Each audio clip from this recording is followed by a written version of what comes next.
What happened? There was a lawsuit that was brought that is going to completely interrupt what happens with these buying and selling of the properties. So before I do that, okay, good. We got enough people. I think this might be a good time to do a quick poll just to see how aware everybody is about what's going on. So have you guys heard anything about this National Association of Realtors lawsuit? And are you aware because of what's going to happen as a result of this lawsuit? All of this is very much like hot off the press. They just issued something like last month, and there's going to be some changes that are coming, particularly for the brokers, but there's also going to be an impact on us when we buy and sell our rent. Just kind of curious to see the awareness of this. Give it another little minute here, and then we'll see how many you guys are aware. Oh, okay, a little higher than I thought. Okay, we'll go ahead and end. Share the results. Come on. So interesting. Okay, I'm glad to hear that a lot of you are aware of this lawsuit. 82% of you guys are, and far fewer of you are aware of the changes that are going to happen. And then, okay, good. Number three, I asked because I wanted to see how many agents or brokers joined us. I'm hoping you guys really help out with, especially at the very, very end when we talk about, okay, what is this going to mean for you, us, the brokers, what is this going to mean for the real estate industry? Let me stop here because everybody associated with the real estate industry, brokers, etc., are been really on pins and needles, apprehensive, unsure what is going to happen as a result of this lawsuit. And this has been going on since last year, and the future is uncertain, but it absolutely is going to impact the way everybody does stuff. So let's take a look at what this is all about. What was the lawsuit brought on by? So there was a series of plaintiffs. The plaintiffs were a group of home sellers in Missouri, and they brought this lawsuit back in 2019. I mean, here's just the name of the sort of the case that it's known by, and it wended its way through the courts.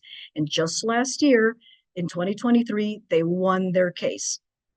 And I mean, look at the amount of damages, almost $1.8 billion in damages. So this is just a huge win for home sellers. As a result of this, it then ballooned over to four class action lawsuits and a whole bunch of copycat lawsuits. Almost every state had like their own lawsuit. So for example, I forgot the name of the plaintiffs, but there was the, blah, blah, blah seller case here against the Chicago Association of Realtors and against the Iowa Association of Realtors and against the Hawaii Association of Realtors. It just ballooned into this giant lawsuit against each one of these NAR state associations and local associations. So the defendants in a lot of these were the National Association of Realtors, the Multiple Listing Service, and they even named some of these large brokerages. So for some of you 8 brokers who are on the call today who belong to these, you guys were directly involved. Keller Williams, Remax, and I had never heard of this one. Maybe it's not big in Illinois. Maybe some of you brokers have heard about it. Maybe it's in another state. So this is who was all involved in the lawsuit. And the gist of the lawsuit was that it was an antitrust lawsuit. Hopefully you guys know what that means because there's lots of antitrust lawsuits, all the time. And what it says is that brokers are by their very nature competitors. Each one of the brokers, we should all, I'm saying we, like I'm not a broker, but we brokers should be competing against each other. We're competing for our buyers, for our sellers, trying to get the best house prices, the highest ones for our sellers, the lowest ones for our buyers. It's an inherently competitive landscape. However, what the lawsuit said is because of the NAR, all of these brokers are not in competition. They've sort of colluded to reduce the prices, the competition for the prices, and they've colluded so that there really isn't any competition amongst the brokers. Not only that, the compensation, this commissions that the brokers are paid amounts to price fixing. There really isn't any competition. Everybody pretty much pays that 6%, maybe 5%. I think I've maybe heard of somebody 4.5%, but most brokers are right at that 5 to 6% commission. So it amounts to price fixing. There's really nobody really negotiates that. And then it's also a antitrust because it's extorting sellers to pay the high commissions to the buyer brokers. Remember, you've got a seller broker, they're working for you. They want to get you the highest selling price, but they are actually paying the broker's commission, and they're working, you know, the buyer broker is in conflict with you, the seller, because they want to get the cheapest price, but yet they're really sort of like in collusion there. And what the antitrust lawsuit also said was the National Association of Realtors have rules and regulations, and what they're really doing is they're causing harm to the sellers and the buyers. And this has led to higher home prices and lower quality service from the brokers. This is in a nutshell what this lawsuit was saying. And what they pointed to was 4 practices that the NAR has that led to this whole decreased competition and the antitrust. One of the things that the NAR does now is that the commissions from the buyer's broker are not disclosed on the MLS. So remember I mentioned that on the MLS, the seller's broker there's a little field on there where they put the commissions, and the agent, excuse me, the broker for the buyer knows what those are, but then that agent never tells us, the buyers, you know, we're the ones actually buying the properties. We never know what that commission is. Because we don't see the MLS, and the agents just never tell us what that commission is. The other thing that happens is because of this is that the brokers then want to set these high commission rates. Of course, everybody wants to set the commission rate at 6%. Who's going to, you know, get money out of their pocket and lower it down to 4%? No, of course they want to keep it as high as possible. And then this lowers competition because everybody's at 5%, everybody's at 6%, you know, or sometimes they're able to offer rebates. Hey, you know, I'll take 3%, you take 3%. It's considered like a rebate type of thing. So it really just stifles the competition. So that's one of the bad things that happened, is by not disclosing all of these buyer agent fees on the MLS, we, the buyers, are hurt by all this. Second harmful practice that the NAR does is that, I don't know if you guys on the phone who are brokers do this, but a lot of times the buyer's brokers say, hey, you can, you know, hire me, use me because I'm free. I'm not going to charge you anything. And technically that's kind of true because we as buyers, we don't pay anything. Remember, the commissions come out of the seller's purchase price of the property, but somebody has to pay for that. So the services really are not free. So it's misleading. It's almost like fraud because it's really not true that, you know, the buyer's broker services are free. They are getting compensated. It's just the buyer's not paying for them. And because we, the buyers, are not paying for them, there's no incentive for us to negotiate those prices. I never negotiated with my realtor when I go buy the properties. Hey, I'm only going to pay you 2%. I don't care because I'm not paying for that. And what I just said is the mentality that a lot of people have when they are buying the rental properties. We just have no incentive whatsoever to negotiate those rates. And because there is no negotiation, no competition, these rates just continually remain way too high. Okay, so that's number 2. The third bad practice, at least according to the lawsuit, that the NAR does is, and I didn't know this, you guys who are brokers, you know, obviously know this, or let me know if you are familiar with this. I didn't realize that on the MLS, the brokers can actually filter those properties based on the commissions they receive.